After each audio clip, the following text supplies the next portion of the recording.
Your Excellency, what are the key issues that you think need to be addressed very quickly, and why do you think these issues are very important? Well, there are many problems that we met in the power sector in the aftermath of the privatization. It could have been a lot better. There were gaps in liquidity. Transmission was not sufficient to carry what was being produced.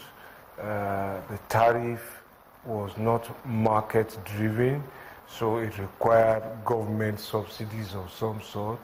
The production of gas was not sufficient to meet local demand, so there were many power plants and turbines idle because there was no gas to supply them.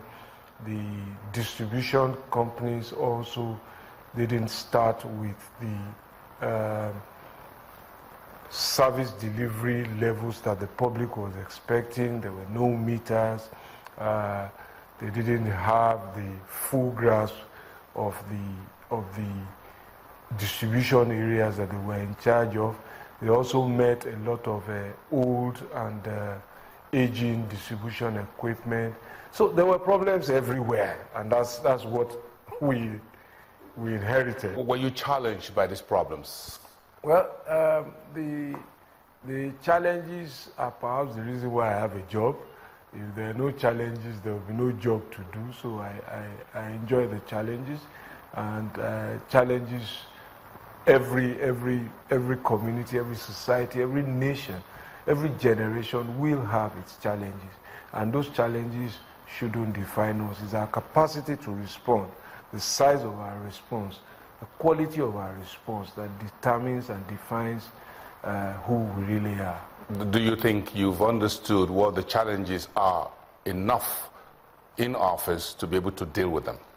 I will put it this way. The challenges have been there since 1950, when the first electricity ordinance was passed in this country. So we've been trying to generate sustainable electricity for 66 years.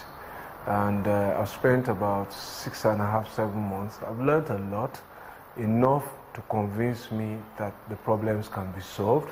I haven't visited yet all the power plants. I intend to visit all the power facilities so that I understand what I'm expected to manage. But every monthly meeting that I hold, that is one of the reasons I move from one state to the other where there's a power asset, so I can see the assets, generation and distribution. And so if I wanted to do that in a whole month, it wouldn't be enough.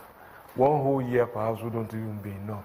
But every more that I see of it, every power plant that I go to, every transmission facility that I see, every substation that I visit, I visited a metering manufacturing plant, privately set up a few weeks ago.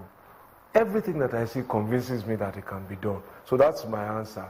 The more I see, the more I believe that we can solve it. Let's talk about the Works Ministry, which is also under your portfolio. What new initiatives are we looking at from that side of your day-to-day job? I think the most important thing is the attitude. A can-do attitude, a time-focused attitude that recognizes the value of time, a value-driven attitude that recognizes that government must get value for its money. Those are the things that are changing here. So we are having meetings now from director level upwards. I am told this didn't happen before. That's what I'm told. I'm meeting my directors. I'm knowing what they're doing. I'm not just depending on what is in the paper, what is in the file. I'm asking questions and challenging them to take responsibility.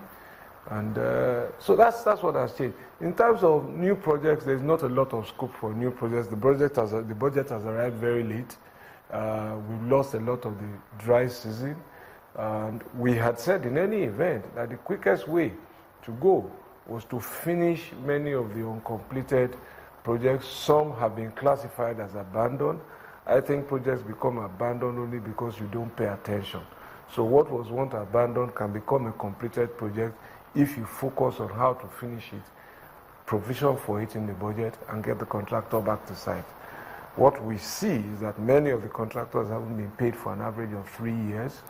And so while we're trying to sort out which projects survive in the budget and which did not survive, contractors are believing that if we tell them to go back to site, that they will get paid. So many are beginning to resume back at their sites even without being paid. In terms of housing, Honorable Minister, what would be your priorities? What would you like to see done very quickly? From residential to commercial, what will be your focus? Of course, residential buildings are what I think will help us connect more with our people in order to let them have a sense of inclusion. There are many people who need accommodation. Let's understand that. There are people who want to build, they just want land, they don't want government house.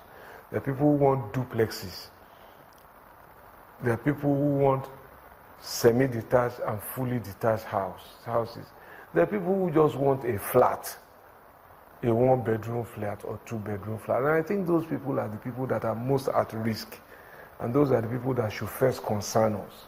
So I think what we must create is the connect between what is available and what is affordable. We just had a housing summit, AGM of Shelter Africa, and we had a symposium that was very revealing. All of the countries that came, all of the experts that came, I threw the question at them, what is affordable? Nobody could define affordable for me. Very interesting. And what they were giving me was, well, the definition of affordable that came from those who have run mortgages in America, homes for working people, is that first of all, affordability means that the person must not spend more than 25 to 30% of his monthly income on his accommodation. That's their definition of, and recognizing that he must not spend more than 40% gross or 50% of his total income on utilities, shelter, and all of that. So affordability is not therefore necessarily the unit cost, but the payment mode.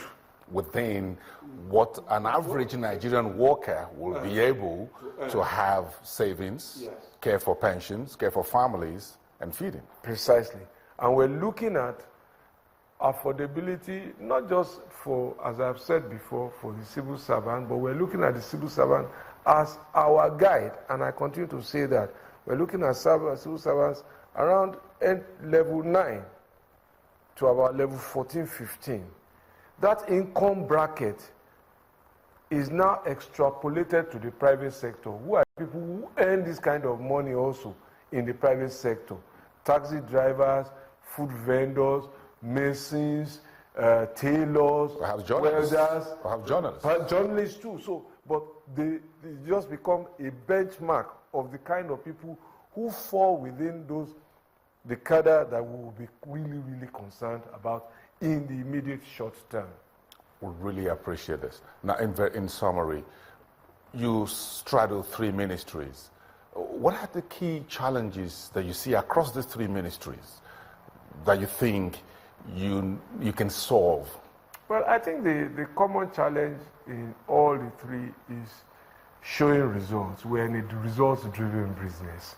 And there's a large expectation out there, but I am convinced about the power and the efficacy of planning, very rigorous planning, in order to show not only impressive results, but also sustainable results. So there's always a temptation there between responding to the expectation and also planning rigorously so that implementation is more efficient. So there's nothing here that I haven't seen. I'm having to work with a new set of people. I'm having to work with people who have some work ethics that are different from what I'm used to. They are also having to work with me. I'm new to them, and we have to understand each other's work ethics. We have to understand each other's habits. I have to move, and they have to move. and we have to find a new meeting point. Interesting, what keeps you awake at night? What bothers you most? Well, I'm a thinking person. I spend a lot of time trying to think, looking for solutions to solutions. When I found one solution, I'm not always convinced that that's the best solution. So even while I'm implementing it, I'm looking for ways to do the same thing better. And generally, the promise of this country keeps me awake. I know that it is a country of so much promise. I want to see some of those promises before I die. I want to see sustainable, reliable, and dependable electricity. I want to see more people get access to electricity. I want to see more people begin to pay mortgages for their own homes. I want to see roads in this country be smoother, be more efficient, so that people have more pleasant journey times. I want to see people have